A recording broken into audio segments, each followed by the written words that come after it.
Y'all put your hands together, make some noise in the comments for Facundo Giuliani. Thank you.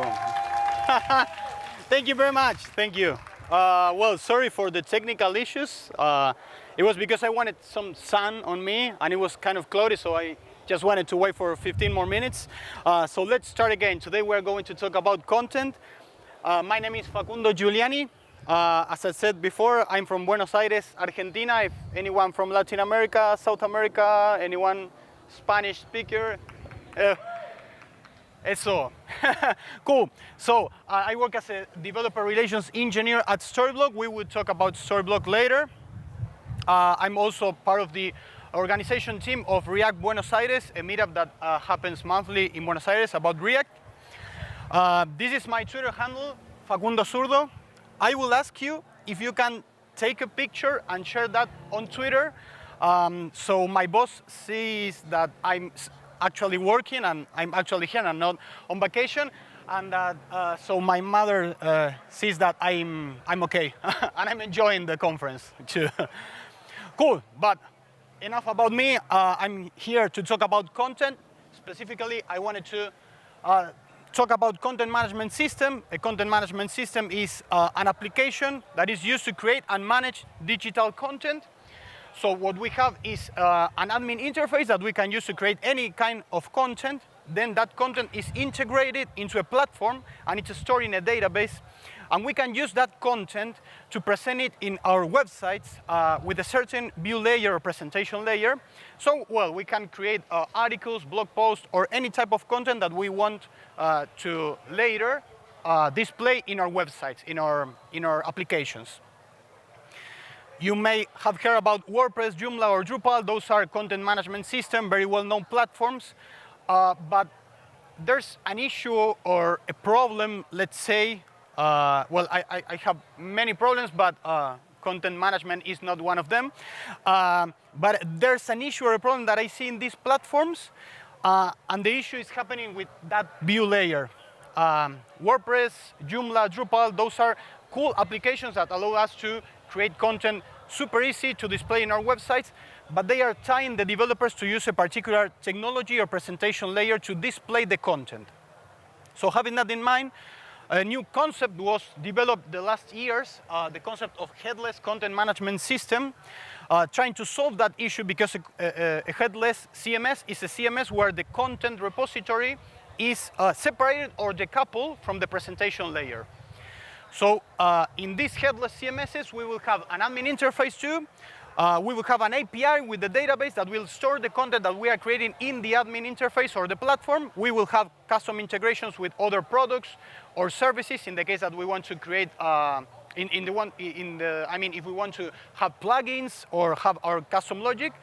But besides that, the content that we are creating and storing in this content management system will have an API that we can use to consume the content from any channel. I mean, any programming language, any framework, any tool, and even any device. I mean, we can create a mobile application or desktop application consuming the content from the headless content management system because we're using an API to consume the content again.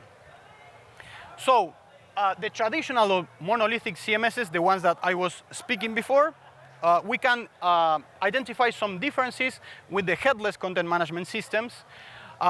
They have the front end and the back end decoupled, so we have a back end to create the content, the admin layer that I was mentioning before, and then the front end can be anything. I mean, we can consume the content from anywhere and display it. That gives us flexibility to select the way that we want to use to present the content that we are creating. That also gives us a better developer experience because we can select the tools that we want to use to display the content that we are creating, but also that will provide a better user experience because we can use techniques, frameworks, or tools to display the content in the best way for the user, for the end user. And finally, we can create omni-channel experiences so we can display the content that we create in different channels. Today I will talk about Storyblok, not only because I work at the company, but because it's a good example of a headless content management system. And I picked Storyblok because it has two, I would say, good features to consider when working with different front-end platforms or front-end frameworks. One of these is the visual editor. Storyblock has a real-time visual editor that we can use to create the content and to see in real time how the content that we are creating is going to look like before we publish it. So probably for us, if you are developers, I mean, you can manage the platform. We have some SDKs that I will mention later. But the cool thing is that we are also offering a good user experience to the people that is actually created the content. If we are working in a big team with a marketing team, a content team, and etc., we want to provide a good experience to them too, because they are getting the benefit of using this content management system. And the other cool thing that Storyblock offers is a component approach. The content that we are going to create in the headless content management system in the platform is organized in reusable components. So probably if you are familiar with React, Vue, Angular, these kind of front-end frameworks, you could identify that the front end of the application that you create with these frameworks is displayed using a component approach too.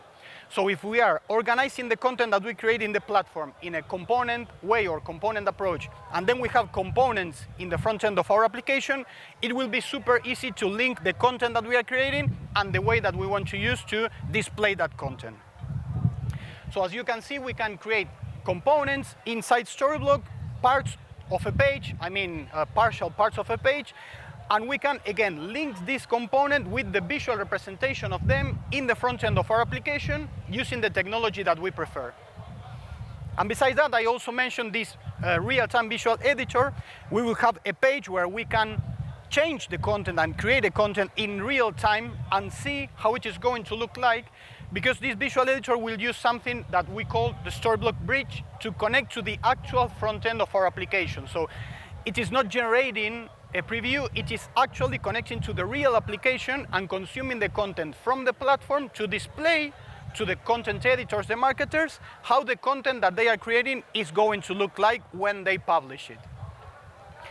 But in the title of the talk, I also mentioned remix, and it's not about music, which I love music, but today we are going to talk about just about technology.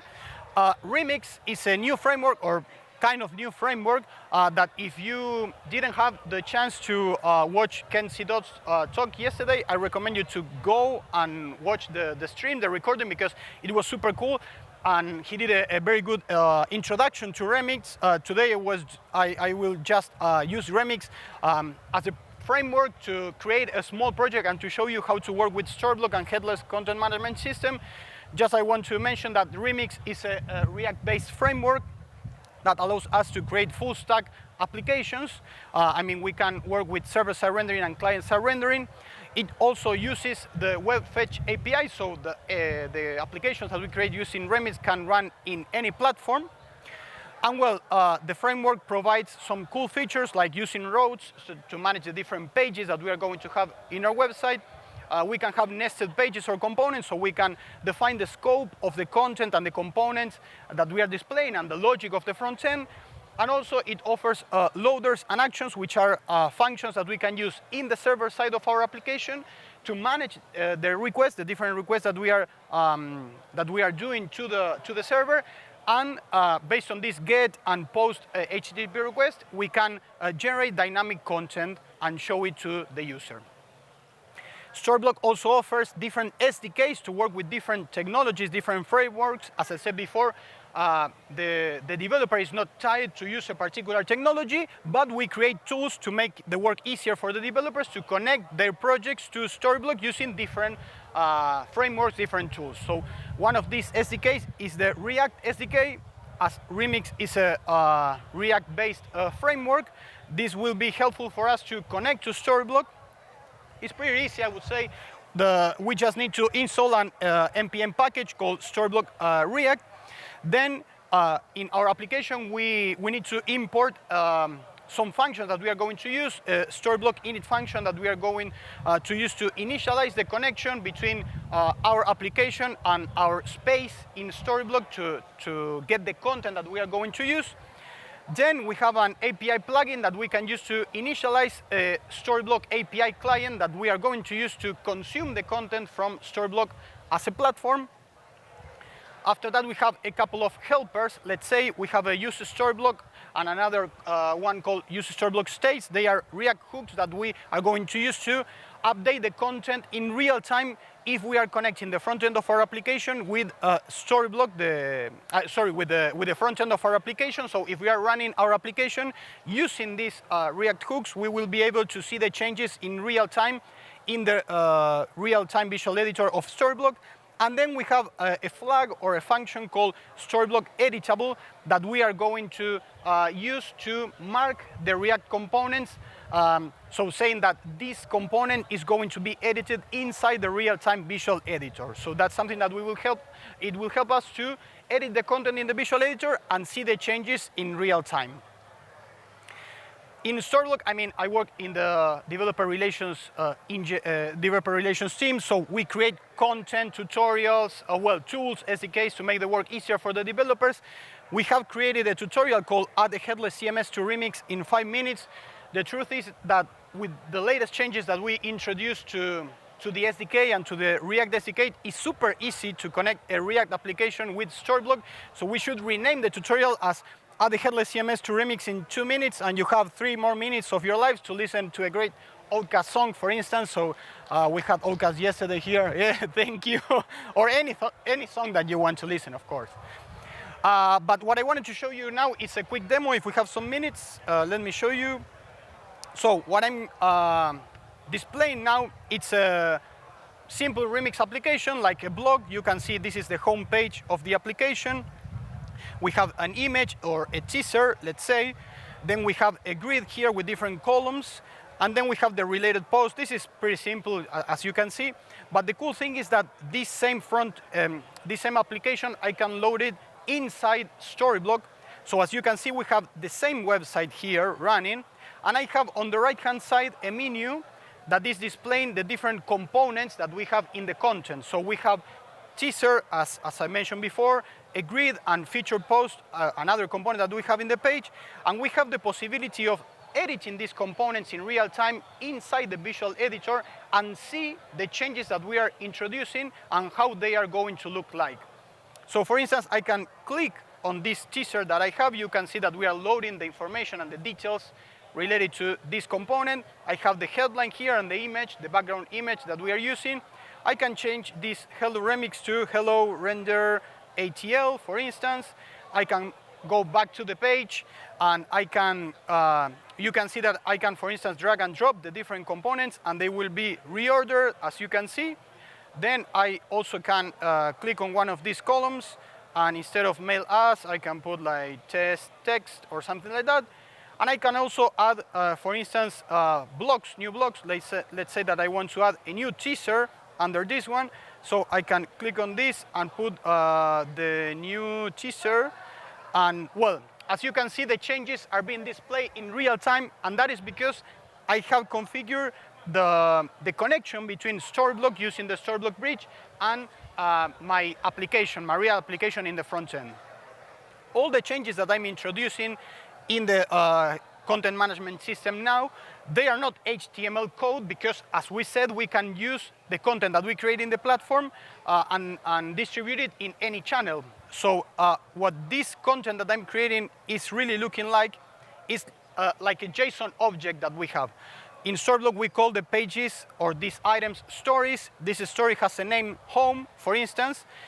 It has content, and inside this content, we have the body of our page. And as you can see, probably, we have a component of type teaser that has a headline. Well, as I didn't save the changes, it says hello remix, but if I save the changes, it will say hello RenderATL. Here we have the columns that I mentioned before with the different features. I mean, you can see that we have a component type here that is determining for the front end which type of component we are rendering. So I wanted to show you this JSON object because I'm going to show some code here. This is the boilerplate of a very basic remix application. We have different files that I won't go through all the files here because it's not related to the topic of the talk. But what you can see here is that we are importing some of the functions that I mentioned before. We have the Storyblok init function to connect to the Storyblok space.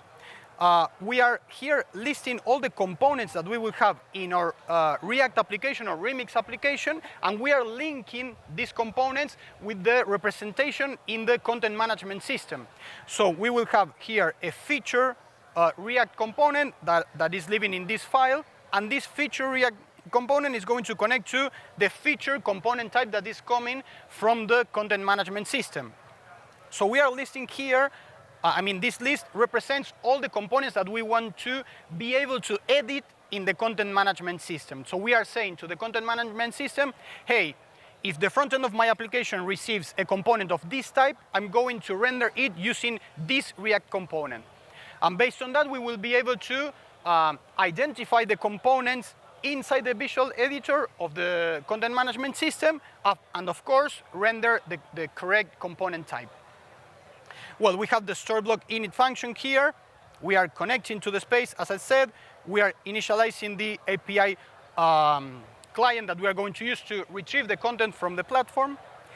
Here we have an app folder which has routes to manipulate the different pages that we are going to have in our project. We are going to create only one file because this wheelcar file will render all the pages of our website, because this is a feature of Remix called Splat Routes. So you can use it to, based on the URL of the page that you are visiting, render any content or grab the slug of that page and do the logic that you need to render that specific page. So we are here importing these functions from the Storyblok React SDK. As you can see, here we are bringing a story, as I mentioned before, from the content management system. This story, we are using the use Storyblok state hook to link the story with the visual editor to be able to do the changes in real time. Here we have a loader function. As I mentioned before, this is one of the features coming from Remix. We are using it to grab the slug of the page, and based on the slug, we are calling the Storyblok API client to retrieve all the information related to the page that we are visiting and return this story. All of this is happening in the server. Return it to the function that we are going to use to render the markup of our page. As you can see, there's a Storyblok component here. This is a dynamic component that we can use to render any component coming from the content management system when we don't know which type of component we are going to render. So this dynamic component is going to browse through the component list that we initialized before. And based on the component that is coming from the API, we are going to render a React component. So as you can see, we have, for instance, a component page that we are going to render. In the case that we want to render actually a page, this page has a main, this is a React component. So we are grabbing the block, which is the JSON object that represents the content that we want to display in our page. We are going to go through the body of this component, and this body will have other blocks because we have other components inside of the body. And we will have, again, this dynamic component that will browse the different components. And for instance, if we have a teaser, we will render a teaser using the markup that we want to use for that teaser. And we will grab the different properties of that component to render it in our page. So if we have, for instance, the image of the teaser, we are going to grab the image property from that component and use the file name, which is the URL, to render the image tag. Or if we want to show the title, we are grabbing here the headline property, which is the one that I edited before. And well, as you can see, we have also the grid with the markup that we want to render. We have columns. These columns are dynamic components that are going to render, in this case, features. As we showed before, we will have an icon, we will have a name and a description that we are displaying here. So you can create React components that will link to the components in the content management system to select how you want to display the content that you are creating in the platform. So if you want to read more about Headless Content Management System, if you want to learn more about it, you can go to the first link. The second link is about the real-time visual editor from Storyblok, in the case that you want to learn more about it. And finally, if you want to read the 5-minute tutorial of Remix, which should be 2 minutes, you can go to the last link of the slide. And thank you very much, gracias, and I hope you have enjoyed the talk.